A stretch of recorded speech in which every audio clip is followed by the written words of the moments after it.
feel like he has taken Maguire because he trusts him. He's got that tournament experience. There is that added element of you do want that experience because the World Cup's different. To disappoint a lot of people, Cristiano Ronaldo. Ronaldo to flop on the biggest stage is not something you say often. And he's going to be flaring his out. But I can't really disagree.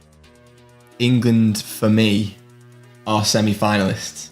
I just got a feeling with France is because the Euros was such a big, getting knocked out by Switzerland the way it happened. Yeah. I'm just expecting big things from their big players. Argentina going into it, they're on like a 35 unbeaten streak. 35. Since July 2019 it's been. Do you think Messi can do it?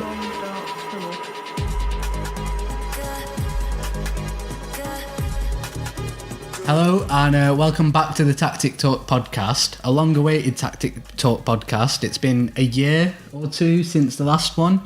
Tactic Talk has obviously taken a break for the last year. That's in terms of podcasting and the Instagram account. And this is the first one back.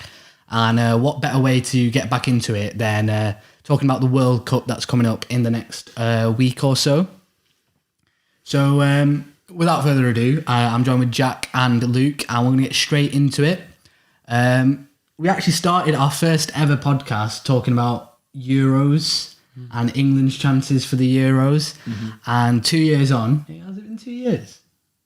Year and a half. Yeah. So a year and a half on, we're on about the England's chances in the 2022 World Cup.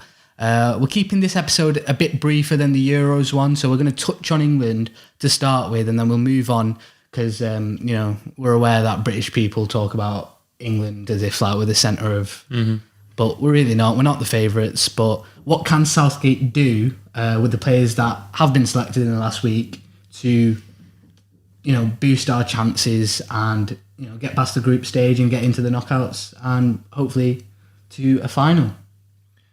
I'd say the main difference going into this tournament is this England squad now has been through two major tournaments and got far in those tournaments, further than we've actually previously gone. So I feel like it's just about doing the same things that we've been doing, but maybe just adding a few extra things, a few little bonuses here and there. Maybe James Maddison coming in can add something else. And it's just about doing those similar things that we've been doing, but just adding on to it and maybe trying to go the whole way. What balance would you say, like tournament experience? Yeah, you've got tournament experience, but it comes to a point where tournament experience can turn into a stagnation rather than like something that's advantageous to you. I'm not saying that's what's going to happen because we've like rejuvenated the England team with a lot of new faces compared to 2018, for example. But how much like are the likes of Harry Maguire, who played in 2018 and 2021? Who else was about? We've got Pickford, Trippier, Harry Kane, Sterling. All these players. How much of them like should England rely on, and how much of it should be balanced with the new faces coming in? I feel like a lot of this squad should be based on, obviously we take form into account as the main priority, I'd say, but you do want to have those individuals that do have that tournament experience in the past that maybe necessarily aren't playing too well for their club. Yeah, the likes of Sterling, Maguire. So prioritising taking those players over someone maybe like Tomori, who has been killing it in Italy. Yeah.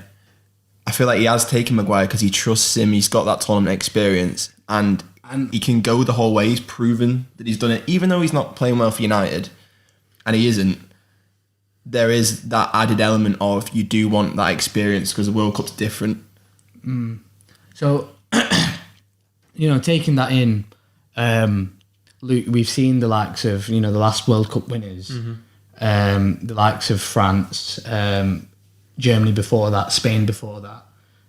They didn't stagnate. They won the tournament when their team hit that perfect balance of new faces with tournament experience. You think of Germany 2014, where it was like the likes of Klose mixed in with Özil, and then the younger faces of Goetze, Schürrle as well.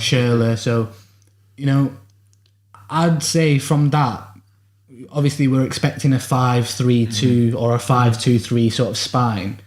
The likes of Kane, Maguire, Pickford, Sterling, say if they're there, Who are the other young faces that you'd want to mix it up with? Well, I think the biggest, freshest face in there is definitely Jude Bellingham. Like, he's absolutely killing it, not only for Dortmund, but in the Bundesliga, in the Champions League. He's been one of the standout performers, especially this season. I feel like players like him, Bukayo Saka as well, who's like one of the talisman of Arsenal's like team at the top in the Premier League at Christmas. Are these players that are starting for you? Saka not so much, but I feel like Bellingham for me is a must currently. So if we go into that, what is your starting 11? So are we saying Declan Rice and Bellingham as a two-man midfield? Or Well, it was saying it's a tough one because I genuinely don't know what formation we are going to go with. I feel like it's either going to be a 4-3-3 or a 5-3-2. Yeah. And I feel like where he goes with it all depends on like when players come back from injury, because taking Kyle Walker it's obvious why he's taking him. He's going to use him at some point if we go deep within the tournament. But if he wasn't to go with Kyle Walker, I'm unsure how he's going to set up with it. But we know that there's going to be set players in that team. For me, there's going to be like Pickford's going to be nailed on because he's Southgate's number one. He just is. Harry Maguire is his main centre half. I can't see him putting Trippier at left back to accommodate Trent at right back for me. So you're saying Trippier and Shaw? I think so, and I think it will be a 4-3-3. So that's what I'm going to go with. I feel like that's what we'll open with against Iran next Monday. So I think it'll be Pickford, Trippier, John Stones, Maguire, Shaw, Rice, Phillips, Bellingham, and then I think it'll go Sterling, Foden, Kane. Right. Okay. That's what I think he's going to go with. Foden on the right, Sterling on the right, Foden on the left. All right. Okay. So I disagree that for maybe against Iran, against the lesser side, but I think we will like eventually go back to the 5-3-2, and I don't know how I feel about switching systems within a tournament. I'd say it would be better for England to even though on paper you're going into say an Iran game with less forwards, you might get a bit of people like asking questions, but I'd say from a tactical fluidity point of view, England aren't there, so I think it'd be better to stick with one formation personally and then play it out for the entire tournament. So that's Southgate's tactics. We talked about that, a year and a half ago. Not much has changed. Rather, it's more personnel. Southgate tends to go for like a Conte-esque, what Conte is doing at Spurs. It's like a 5-3-2, and like hopefully the third midfielder can add something to attack. We've got Kane and Sterling, who's like the Son equivalent. That's Southgate's tactics. Are there any other teams that we're looking at that have an interesting set of tactics or a good chance of going far in the tournament? Obviously, we were speaking off camera about Argentina and Brazil looking like the favourites. Unanimously by everybody that they're the favourites, I think. But why is that? So what would you say about either of the teams that is standing out to you? Argentina. I think if we look at, say, the last big major tournament we watched last summer, wasn't it? Euro 2021? Yeah. 2020. Italy went into that with like a 28-game unbeaten run or something. Yeah. And I think the one thing that's making everybody look at that is seeing how successful they were, because they weren't really many people's favourites going into that tournament at all, Italy. I think we mentioned them as like dark horses. Got it right. But we got it right, but not as the favourites. But I think the people looking at Argentina going into it, they're on like a 35 unbeaten streak. 35. Since July 2019 it's been. Exactly. And because that obviously highlights immense team cohesion, and because you don't have standout players like in every single position, like where you think they're world class, it's just more of a team. And going in with a 35-game unbeaten streak, you just think, well, how does that come to an end in like a tournament like this if that squad's still the same team that's playing? So I think that's why they're favourites for people. But Brazil, the squad kind of speaks for itself. Brazil, when that squad got posted on social media, I think there's a picture on Sky Sports, and it was the whole squad, every single one who got picked, and the names in there are mental. And we're talking about the tactics that are going to win this tournament, and it really is just about getting the best out of that squad, because what it looks like on paper, I think it looks like the best squad on paper going into this World Cup. So it will just be about actually getting the best out of that. I know we've talked off camera about maybe playing Fred in midfield. I think, that's what the manager Tite has opted for. If you look at their run in the Copa America, usually it's a 4 at the back, which again it's down to personnel. Thiago Silva's gone back into the Brazil side. We're looking like maybe Thiago Silva, Marquinhos, and maybe like Militao right back or a Danilo, and then left back is one of the more attacking options. Yeah. And then it's something, Fred, like we joke about Fred getting into the Brazil side, but what Tite tends to do in the bigger matches is because the left back is so advanced, he wants a transition like someone to counter transitions, because like with a left back so far forward and Neymar operating in the left half space, there's so much like chance to exploit Brazil's left hand side. So how Tite's seem to counteract that is by moving Fred and Casemiro as the central pivot, and Fred sort of operates in that, what you'd call like a Trent Alexander-Arnold position. Obviously, he's not going to do the same attack. Yeah, he's picking up that area of the pitch. That area of the pitch where you'd like, if you're using him in attack, you'd want him to spray balls in, but that's not what he's there for. He's there to cover the ground, break up play, pass it on to the likes of Neymar in the left half space, and the left back who's Lodi, I think, in the Copa America. And then they usually have Richarlison as the striker, and then they move from there. So it's more like a asymmetric, like 4-3-1-2 sort of formation. But if that's the case with Casemiro and Fred accommodating the more talented players, for you, who do you think, Neymar's obviously going to start. Who's accompanying Neymar out of the options that Brazil have at their disposal? I just don't know how they fit them all in. Because obviously you probably say Brazil's most informed player, other than Neymar, going into the tournament, is probably Vinicius. Yep. And he has been for like the last season and a bit. But it's like he only solely operates on that left-hand side. So does Neymar move more inwards into that 10 position? Probably not. So I just don't know how they accommodate all them players, to be honest. Through the middles, like obviously Richarlison operates quite heavily for Brazil through the middle. I bet Jesus, he's going, and I'm unsure who they'll operate with personally. But what would you two? What would yours two's front threes be for Brazil? Well, it's confusing because you've got Gabi Jesus, who is doing so well for Arsenal. He's probably the most informed Brazilian in the Premier League. Exactly, but it's like, is he just a system player for Arsenal? For Arsenal, right? Because we know how beneficial it's been for him to leave City and go to Arsenal and play in that system. It looks like he's thriving in that system. So it's a case of, can Brazil accommodate that system and allow players like Jesus to shine without taking it away from Neymar? And I don't think he will play Jesus because he doesn't actually like him. I'm pretty sure. Yeah. I think he favours like Firmino. Every time he does play, Jesus is operating off the right. He operates off the right wing, doesn't he? Yeah. So I think I'd agree. I think Neymar will occupy a more central position just based off the Copa America.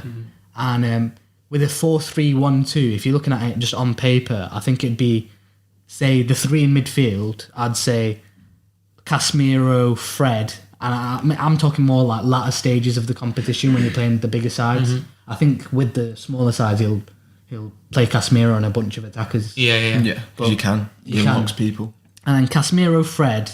And then I think it'll be a Lucas Paqueta or a Bruno Guimaraes on the right centre mid position, and Neymar in the centre. And then we're going to have two split forwards, Richarlison and Jesus being one of them. So like it'll alternate between them. And then the left wing, I think it has to go to a Vinicius. But then again, you've got Rafinha and Antony are right-sided attackers as well. The amount of options they have, it's just going to be about getting that balance for Brazil. Exactly. And then we've got their biggest rivals, of course. We touched on Argentina's 35-match unbeaten run. What are your thoughts on, Lo Celso's their biggest omission in terms of, you said, what stops that 35-match run? What do you think Messi's got in this team that he hasn't had in previous Argentina sides, for example? He's been able to rely on them in big situations. I think, like especially the 2014 World Cup final, I think there was only, who would you really say were Argentina's biggest threats in that tournament? Him and Gonzalo Higuain. Yeah. Like the defence was like pretty strapped. It wasn't great. The midfield, it wasn't no one really standing out. You always look towards Messi and the Argentinian attacking players to everywhere else. But I genuinely think they've got a proper squad stability now. Like if you look at every single area of the pitch, you've got, say, like top performers in the Premier League, Christian Romero and Lissandro operating at the back. Emi Martinez has been a standout performer in the Premier League now for a number of years. You've got midfield Rodrigo de Paul. Then you've Paredes. got Paredes. Then you've got players like they're littered in attack at the moment. Like I'm a big fan of Lissandro Martinez. Like they've got. Is Di Maria going? Yeah, so I think the manager Scaloni, he plays Di Maria. He usually operates Messi, who does whatever the fuck he wants, a definite natural centre forward, and then Di Maria is usually the wide player on the left. So Di Maria's going. Di Maria plays on the left. I believe so, or like he chooses a winger that plays. So I think it could be Julian Alvarez also. I think the main thing with Argentina, you touched on their midfield. It's when Messi drops in, because he is the main ball progressor for both PSG and Argentina. He makes the most progressive plays in Europe and has been for so many years now. The balance really comes from, something I'd say watch out for is when Messi drops in, the counter movement of Rodrigo de Paul. When Messi drops in, Rodrigo de Paul's first idea is to get into the space almost that Messi's vacated, getting into the right half space that Messi should be in. And then the left centre mid, because they do play that 4-3-3, usually Lo Celso is that left half space player. So now Messi's got a triangle to hit of either De Paul, who's gone into his position untracked, usually, or Lo Celso in that left half space. And that's where the combinations come from, the little 1-2s with that triangle. And it's sort of, I'm not pushing it out there, but like Iniesta, Xavi, Messi, that sort of triangle in the centre where it's like you can't get the ball off him. It mimics that because Messi drops in and De Paul goes and you've got a triangle there. So that's Argentina's tactics with it. Just a blanket statement, do you think Messi can do it? Do you reckon Argentina... My favourites. Your favourites? They're my favourites to go Who into. doesn't want to see him do it? That's the thing. Ronaldo fans. Ronaldo fan. No, I mean, I'm a Ronaldo fan, but it would be nice. To be fair. I'm the same. It would be nice. Like if it's the last World Cup, you do want him to go the whole way. I don't know. I don't know if it's still on, but that 1,000th match. Game, yeah, it is. Yeah. Messi's 1,000th match could be. Did he have to play a few games for PSG, and then the final would be? Yeah, I'm pretty sure he has. He has played because he played last night. I'm pretty sure that was it to set up for it to be the World Cup final. It just seems like it's meant to be, doesn't it? But then it's all going to come crashing down the World Cup final. So we'll look at just before we move on to a couple other sides as well, the dark horses, like we'd say. Brazil's run, if they top the group, which everyone's expecting them to do, is playing the second place team out of Group H, and the two main sides you're looking at there are Portugal and Uruguay. And then you've got Argentina's run, if they top the group, in Group C. They look to play the second place side in Group D, which everyone's leaning towards it being Denmark or France. So, they've got a route to the final from there, and then after that they'd expect to play some of the more difficult sides. One of these sides that Brazil might end up playing, that we touched on, is Uruguay. Luke, I know you had them down for your dark horses. What have Uruguay got that you could, the players, which players could they look to make them have something? I think they've always been, I don't know if you agree with me or not, but I think no matter what World Cup it is, no matter what group of players always have, when I've been growing up anyway, they've always been a dark horse in the World Cup. Yeah. Like we think of the year when the famous Suarez handball. I think 2018, I think they knocked out Portugal. I think Cavani scored 2, didn't he? An absolute blinder. So I'm pretty sure that was that game. They've always seemed to just get through the tournament, like dogged the way through. But I also think that some of the players have hit form and found new clubs. Like Cavani's gone to Valencia and he seems to be scoring goals again. Suarez went back to Nacional and won the league with them. So it's like a bit of momentum going in. You've got players like Darwin Núñez, he's hitting form. Liverpool, something fresh for them. Rodrigo Bentancur. So it's like they've always got that group of players, and it's always like they always seem to get through games. And I think they've still got the experience there, like I said, with Suarez, Cavani, Got Valverde, of course. Valverde is like one of the most informed players in the world. Yeah. And he'll probably be their main talisman through the tournament, to be honest. Yeah. He'll drag them through games on his own. But they've got that little experience everywhere. Like Muslera''s probably like going to like his third or fourth World Cup, probably. Yeah. Quartes going to another one. So it's like they've got that group of players where it always seems to work with them. They just find the way through a tournament. There's such special moments, the big players come up, and that's just why I see them being dark horses, getting fairly far in the tournament. Another team that, I mean, it's maybe a disservice to call them a dark horse, but it's a team in form similar to Argentina, European side under Louis van Gaal, 28 games unbeaten currently, probably the most informed European side. Louis van Gaal obviously sort of replicating them tactics that he used with, the likes of Robben and Van Persie, the 3-4-1-2 in 2014. Jack, I know you're fans of players like Gakpo, Memphis Depay, the likes of them. What can Louis van Gaal provide with this group of players that might make them capitalise on their form and get far into the tournament? Well, the thing is about Netherlands, they've got a football heritage, which is obviously the total football. So that basically means that Netherlands fans are already more demanding about the way they play football. They're going to be more focused on intricate, tight play and just keeping possession. But that's not what Louis van Gaal... That's what I'm saying. Louis van Gaal seems to be steering away from that. And I don't know how Netherlands fans... I don't know what they think of that. Because it has had some success in the past, but is he just using old ideas? I mean, 28 games unbeaten would suggest that he's on the right track. Yeah, but he's not done it in a tournament, which is completely different. Yeah, he's not gone the whole way in a tournament yet. So we'll see. I think if he is, obviously he knows the system, but it is just about whether he can adapt those players into that system, which he knows works, or whether he's just using old ideas. I mean, the main feature of that system back in 2014 was that very vertically compact, and then when they got the ball, they'd explode into players running in behind, the likes of Robben. Is there players there for, Gakpo? Gakpo, obviously, he's doing it in the Eredivisie, which people might mark him down for that, but he looks like a quality player. I know United were looking at him last summer, so I got the chance to look at him then, and he looks like a good player. I think they've got a completely fresh squad though going into a World Cup, and especially a major tournament, because obviously if you look at some of the players that have come through, I think it's Van Dijk's first major tournament for them, so that'll be big for them, especially because he's arguably the best centre-back still in the world. They've got players coming through, say like he is. Licho. Then you got like say Dumfries, who was absolutely amazing at the Euros. Yeah. Like he'll be a standout player, like you say, Cody Gakpo. But players like Yuri and Timber who are going, like, it just feels like there's a fresh litter of like really good young talent for the Netherlands, and it might be just refreshing to see that instead of the players that we've seen before. You never know how much they can take them. I think Gakpo's got one of the most goal contributions in top I think leagues, he's right? third behind like the likes of Haaland, Neymar. He's in top 5. I'm pretty sure. So that's the European informed side. We were keeping this brief, so we've done like the tactical roundup almost of the ones to look out for.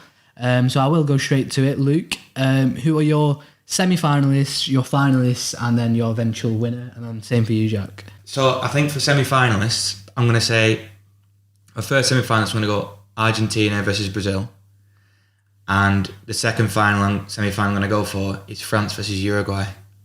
So the seeding would suggest that Brazil and Argentina, if they top their groups, which everyone's expecting, they would play each other in the semi-finalist. That means you're putting Uruguay in a position where they've topped the group ahead of Portugal to play France in the opposite side of the seeding. I know you said they're your dark horses. Why do you think they can go all the way in terms of that? I've got on top in the group just because I just got a feeling around Portugal. They're just not going to be a letdown, so to speak. But it's like a bit of a reach. I don't know. It's a bit of a reach of what I'm coming from, but it's just like, because I've got Uruguay as my dark horses, I'm kind of leaning towards them. Yeah. But there's always been that bit of history between Uruguay and Portugal, like I mentioned before with the 2018. So I can just see history repeating itself. Just like I mentioned, like they just dogfight their way through games. And And I can just see, like, say the big upset like we had when South Korea beat Germany. Yeah. I know it's a completely different end of the spectrum, but I could see if it came down to them two teams, I could just see Uruguay beating them and that being the game that spurs them to get them to the top of the group. And then I think the reason why I'm putting them in the semi-final, if I'm right, wouldn't Uruguay be playing Belgium in the next round, most likely? I've got a feeling that one of my biggest letdowns of the tournament will be Belgium. I feel like they've had their peak with like their golden era, if you will. I've just got a feeling that this is the tournament where someone like Uruguay, they'll play them. And again, like I said many times, we mentioned Uruguay, like dogfight the way against them in Belgium. Like, I feel like the players at the peak of the powers, I feel like the only one that's really left that's like up there in the best margin players of the world for me is probably De Bruyne. I feel like they've got a weak defence. I know they've got probably arguably the best keeper in the world, but the defence is weak. It's aging. Like, I think other than Vertonghen and like Alderweireld, I think the next best centre half maybe is probably like Wout Fast from Leicester. Yeah. So it's like, I can just see that what it's been one of them games where, like, say the dog style fighters like Darwin, Edison, Cavani, Suarez just get them that important goal and they just come through and end up in the semi-finals. So that's your semi-finalist. Who do you have getting into the semi-final? You've got Argentina, Brazil on one semi-final, and then you've got France and Uruguay, is it, on the other? I'm going to set up for an Argentina versus France final. France. So France, obviously, we've not touched on them as much. Mm-hmm. They've not got Kante, they've not got Pogba, they've not got the engine room. Is it time for Tchouaméni? Can they actually bring them straight into the final with that? I think because we've seen how good Tchouaméni is, especially it's been highlighted since he's moved to Real Madrid. Like he seamlessly stepped in for Casemiro. They still look as good as they once were, as they were last season. Sorry, I just got a feeling with France is because the Euros was such a big getting knocked out by Switzerland the way it happened. Yeah, I'm just expecting big things from their big players. Like Benzema's been saving himself more or less with these injuries for this. He's ready. Mbappe is going to come back ready and firing. I think there will be big performances from players like Tchouaméni. And I don't know if it's people highlighting the missing players like Pogba and Kante. I don't know if that's as big as a problem as what people make out. Might be an advantage. Could be. This might be a controversial opinion, but Kante and Pogba have both missed a lot of football the last few seasons.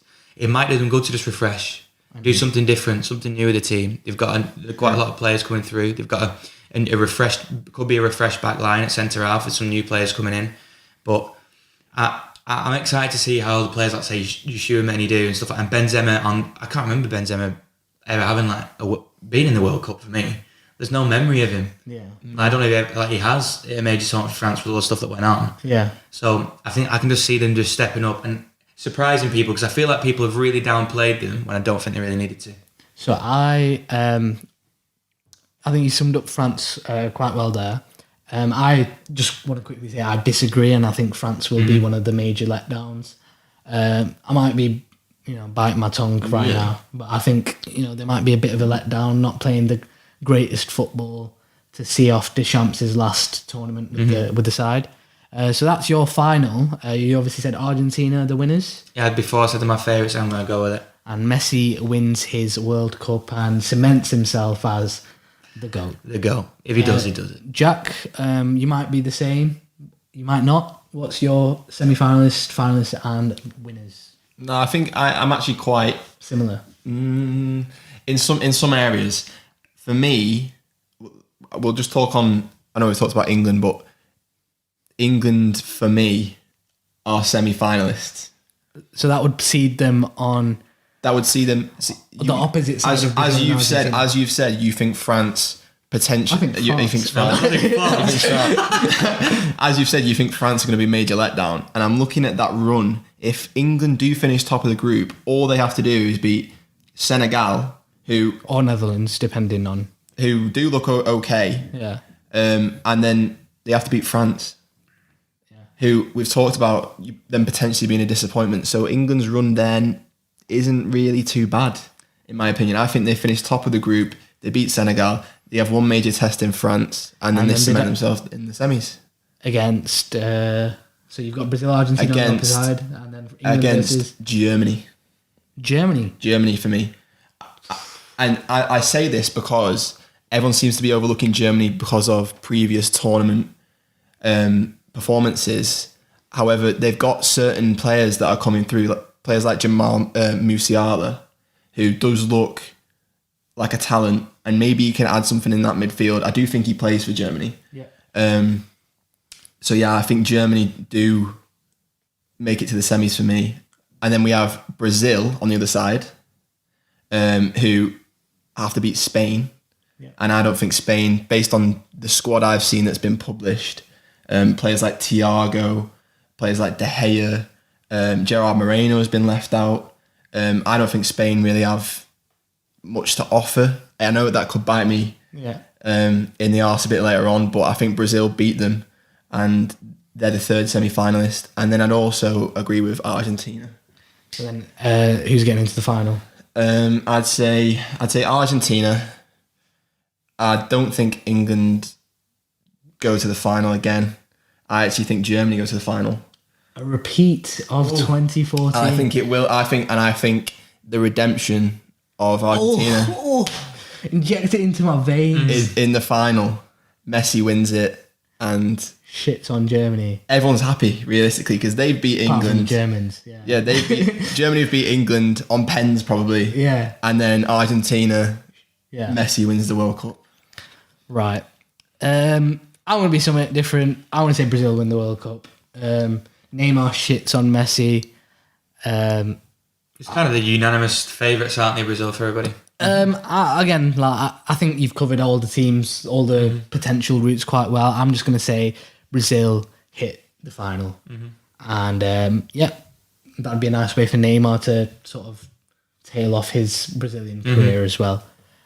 So we finished the roundup of the tournament. We did that in quite a decent amount of time. Just to finish it off for this pod, player of the tournament. Quick fire questions. Player of the tournament for you.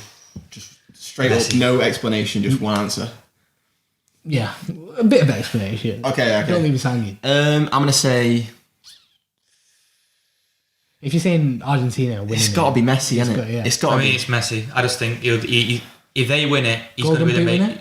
Pardon? Golden Boot winner as well. Golden Boot winner. If Argentina are going to win the tournament, for me, there's only one standout player going forward. It's Messi. Free kicks, he'll take the free kicks, take the penalties. He'll score the best goals. He'll drag them through games. And he won't even just be scoring goals. He'll be setting players up. Ball progression. He's not just the goal scorer for Argentina. He's the creator. He's everything for Argentina. Yeah. And for me, I'm putting him down to win it. I just got that feeling regarding it. I feel like because it's in Qatar, it might benefit more of a South American team. And for me, Messi. See, if I'm saying Brazil, then I'm going to go, Neymar or Fred. Golden who you might. Never know. I'm gonna say, based on the run that they've got, I'm gonna say Harry Kane. Oh, you jumped on the Golden Boot winner. Yeah, Oh right, okay. Harry Kane. yeah. You got it. I mean, he got it last time, last World Cup. Surely not. That would cement him as like one of the 2 Golden Boots in a World Cup. That's I think Miroslav. our group isn't great. You can get a few pens, score a few goals, maybe finish on 6, and there we go. He's got a Golden Boot. So you got Messi as player of the tournament, Kane as the Golden Boot winner. Yeah. You got Messi as both. I think another shout though for the Golden Boot is I could see Mbappe getting it as well. Right. Okay. I do see that. Or Benz. So I'm going to say Neymar as player of the tournament, and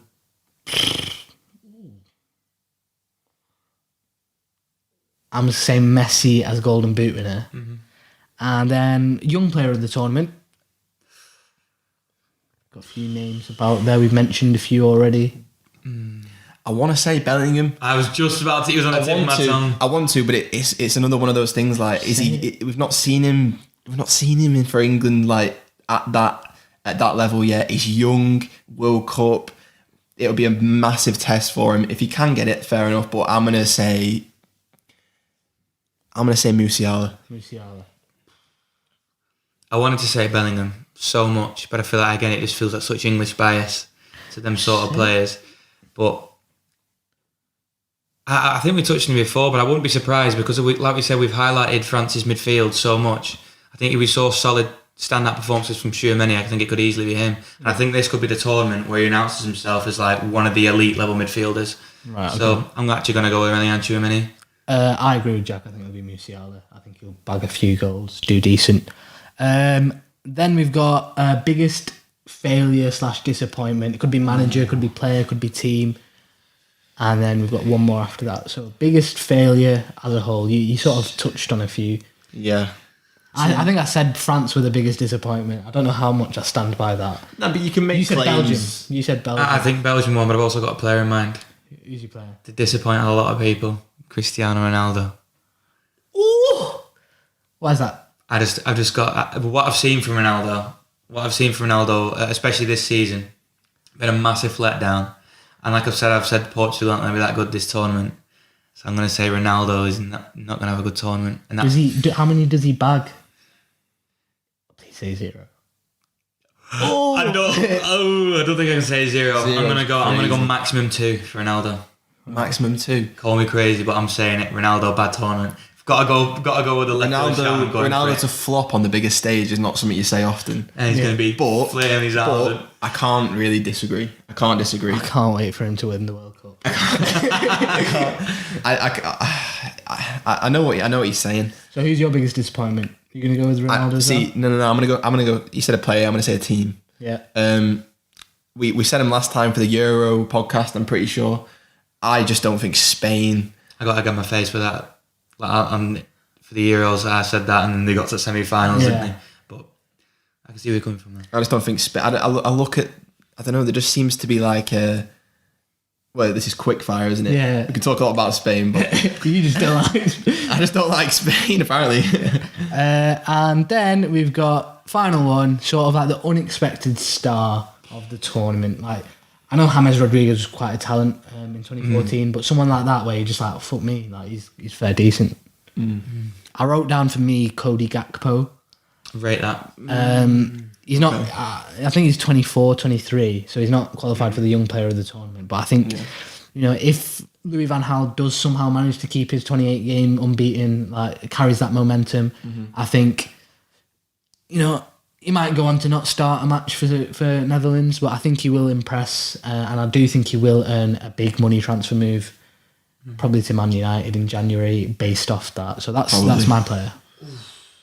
Breakout star. It might breakout star / unexpected good performance. So yeah. Again, another one I want to throw into that is Fred. I think he'd do a lot better than. I agree with that one. To be fair, I think Fred could be up there. I think unexpected.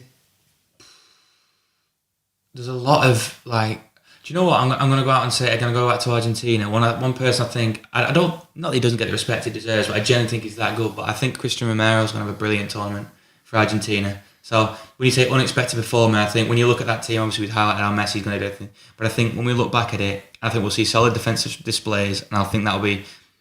I'm going to go with him as my unexpected star of the tournament. And Jack, to round off the pod, who's your unexpected / breakout star?